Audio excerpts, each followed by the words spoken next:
Libro de cielo. La llamada a las criaturas al orden, a su puesto y a la finalidad para la que fueron creadas por Dios. 24 de abril de 1900. La Eucaristía y el sufrimiento. Esta mañana, habiendo recibido la comunión, me parecía que el confesor ponía la intención de hacerme sufrir la crucifixión, y al instante he visto al ángel custodio, que me extendía sobre la cruz para hacérmela sufrir. Después de esto he visto a mi dulce Jesús, que me compadecía toda y me ha dicho: tu refrigerio soy yo, mi refrigerio es tu sufrir. Y mostraba un contento indecible por mi sufrir y por el confesor, porque con la obediencia que me había dado de sufrir le había procurado aquel alivio. Después ha agregado: como el sacramento de la Eucaristía es fruto de la cruz, por eso me siento más dispuesto a concederte el sufrir cuando recibes mi cuerpo, porque viéndote sufrir, me parece que no místicamente, sino realmente, continúo en ti mi pasión en provecho de las almas, y esto es para mí un gran alivio, porque recojo el verdadero fruto de mi cruz y de la Eucaristía. Después de esto ha dicho: hasta ahora ha sido la obediencia quien te ha hecho sufrir. ¿Quieres tú que me divierta yo un poco con renovarte de nuevo la crucifixión con mis propias manos?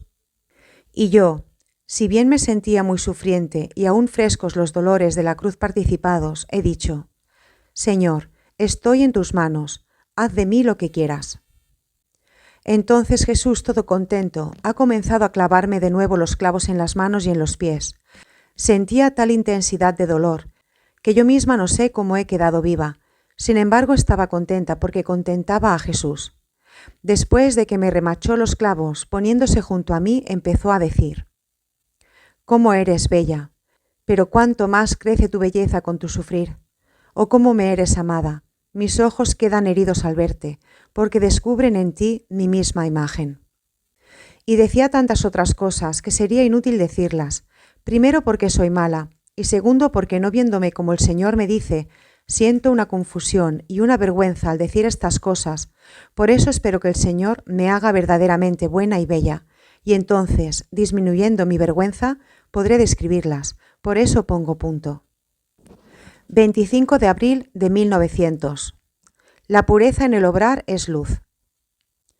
Encontrándome fuera de mí misma y no encontrando a mi dulce Jesús, tuve que girar mucho para ir en busca de él. Al final lo he encontrado en brazos de la reina mamá, tomando la leche de su pecho, y por cuanto yo le decía y hacía, parecía que no me prestaba atención, más bien ni siquiera me miraba. ¿Quién puede decir la pena de mi pobre corazón al ver que Jesús no me hacía caso? Después de haber dado rienda suelta a las lágrimas, teniendo compasión de mí, ha venido entre mis brazos y ha derramado en mi boca un poco de esa leche que había chupado de la mamá reina. Después de esto he mirado su pecho y tenía una pequeña perla, tan resplandeciente que investía de luz la humanidad santísima de nuestro Señor. Entonces, queriendo saber el significado, le he preguntado a Jesús qué cosa era esa perla, que mientras parecía tan pequeña, expandía tanta luz. Y Jesús: es la pureza de tu sufrir, porque aunque es pequeño, pero como sufres solo por amor mío y estarías dispuesta a sufrir más si yo te lo concediera, esta es la causa de tanta luz. Hija mía, la pureza en el obrar es tan grande que quien obra con el último fin de agradarme a mí solo, no hace otra cosa que mandar luz en todo su obrar. Quien no obra rectamente, aún el bien, no hace otra cosa que esparcir tinieblas. Entonces he visto en el pecho de nuestro Señor, y tenía un espejo tersísimo, y parecía que quien caminaba rectamente quedaba todo absorbido en ese espejo, quien no quedaba fuera, sin que pudiera recibir ninguna marca de la imagen del bendito Jesús. Ah, Señor, tenme toda absorbida en este espejo divino, a fin de que ninguna otra sombra de intención tenga yo en mi obrar. 1 de mayo de 1900. Frutos de la cruz. Habiendo recibido la comunión, mi dulce Jesús se ha hecho ver todo afabilidad, y como parecía que el confesor ponía la intención de la crucifixión, mi naturaleza sentía casi repugnancia de someterse. Entonces mi dulce Jesús, para animarme, me ha dicho: hija mía, si la Eucaristía es garantía de la futura gloria, la cruz es desembolso para comprarla. Si la Eucaristía es semilla que impide la corrupción y es como esas hierbas aromáticas con las que ungiéndose los cadáveres no se corrompen, y dona la inmortalidad al alma y al cuerpo. La cruz la embellece y es tan potente que si hay deudas contraídas, ella se hace fiadora, y con mayor seguridad hace que se la restituya la escritura de la deuda contraída. Y después de que ha satisfecho todo adeudo, con ello forma al alma el trono más deslumbrante en la futura gloria. Así, la cruz y la Eucaristía se alternan juntas y una obra más potente que la otra. Después ha agregado: la cruz es mi lecho florido, no porque no sufriera dolores atroces, sino porque, por medio de la cruz, daba luz a tantas almas a la gracia, veía brotar tantas bellas flores que producían tantos frutos celestiales. Así que viendo tanto bien, tenía para delicia mía aquel lecho de dolor y me deleitaba de la cruz y del sufrir. También tú, hija mía, toma como delicias las penas y deleítate de estarte crucificada en mi cruz. No quiero que temas el sufrir, como si quisieras obrar como holgazana. Ánimo, obra con animosidad y exponte por ti misma al sufrir. Mientras esto decía, veía a mi buen ángel que estaba preparado para crucificarme, y yo por mí misma he extendido los brazos, y el ángel me crucificaba. Oh, cómo gozaba el buen Jesús de mi sufrir, y cómo estaba yo contenta, porque podía dar gusto a Jesús, siendo un alma tan miserable. Me parecía que fuera un gran honor para mí el sufrir por amor suyo. 3 de mayo de 1900. Fiesta a la cruz en el cielo. Esta mañana me he encontrado fuera de mí misma y veía todo el cielo sembrado de cruces, pequeñas, grandes, medianas. Las más grandes más resplandor daban. Era un encanto dulcísimo el ver tantas cruces que embellecían el firmamento, más resplandecientes que el sol. Después de esto pareció que se abría el cielo y se veía y oía la fiesta que los bienaventurados hacían a la cruz. Quien más había sufrido era más festejado en este día. Se distinguían en modo especial los mártires y quienes habían sufrido ocultamente. Oh, cómo se estimaba en esa bienaventurada morada la cruz y a quien más había sufrido. Mientras esto veía, una voz ha resonado por todo el empirio que decía: si el Señor no mandase las cruces sobre la tierra, sería como aquel padre que no tiene amor por los propios hijos, que en vez de querer verlos honrados y ricos, los quiere ver pobres y deshonrados. El resto que vi de esta fiesta no tengo palabras para explicarlo. Lo siento en mí, pero no sé manifestarlo, por eso hago silencio. 9 de mayo de 1900.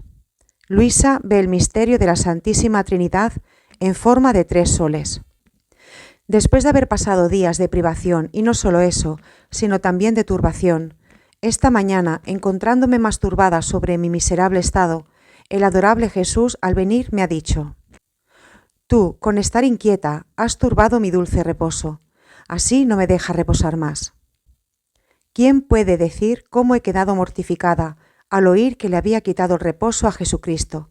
A pesar de todo esto, por algunas horas me he calmado, pero después me he encontrado más inquieta que antes, tanto que yo misma no sé esta vez dónde iré a terminar. Después de aquellas pocas palabras que ha dicho Jesús, me he encontrado fuera de mí misma, y mirando la bóveda de los cielos, en ella descubría 3 soles.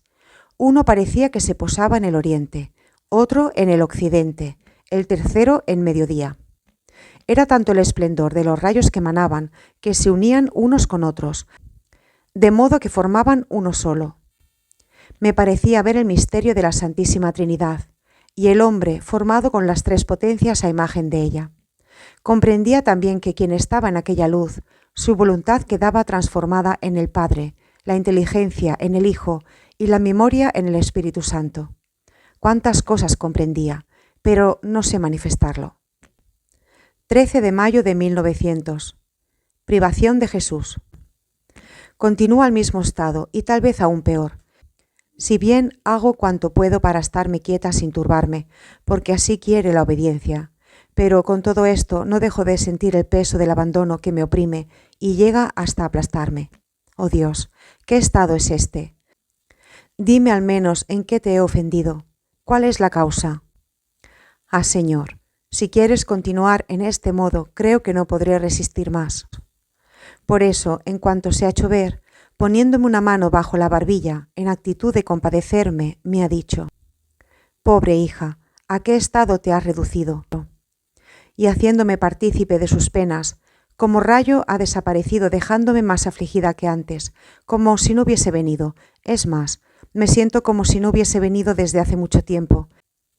Y siento tal aflicción por esto, que vivo, pero mi vivir es un continuo agonizar. Ah, Señor, dame ayuda y no me dejes en el abandono, si bien lo merezco. 17 de mayo de 1900. Potencia de las almas víctimas. Continúa el mismo estado de privación y de abandono. Entonces, encontrándome fuera de mí misma, veía una inundación de agua mezclada con granizo. Parecía que varias ciudades quedaban inundadas con notables daños. Mientras esto veía, me encontraba en gran consternación porque quería impedir aquella inundación. Pero como me encontraba sola y sobre todo no tenía conmigo a Jesús, mis pobres brazos los sentía débiles para poder hacerlo. Entonces, con gran sorpresa, he visto venir una virgen, me parecía que era de América. Y ella de un punto y yo del otro, hemos logrado impedir en gran parte el flagelo que nos amenazaba.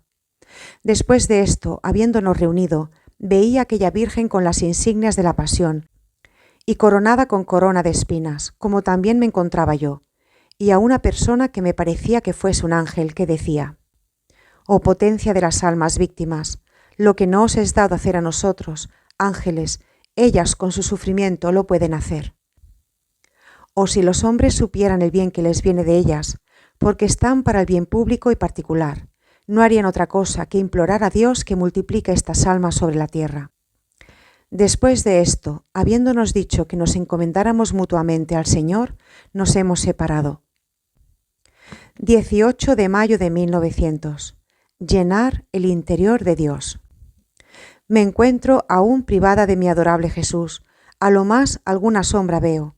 Oh, cuánto me cuesta amarlo, cuántas lágrimas debo derramar.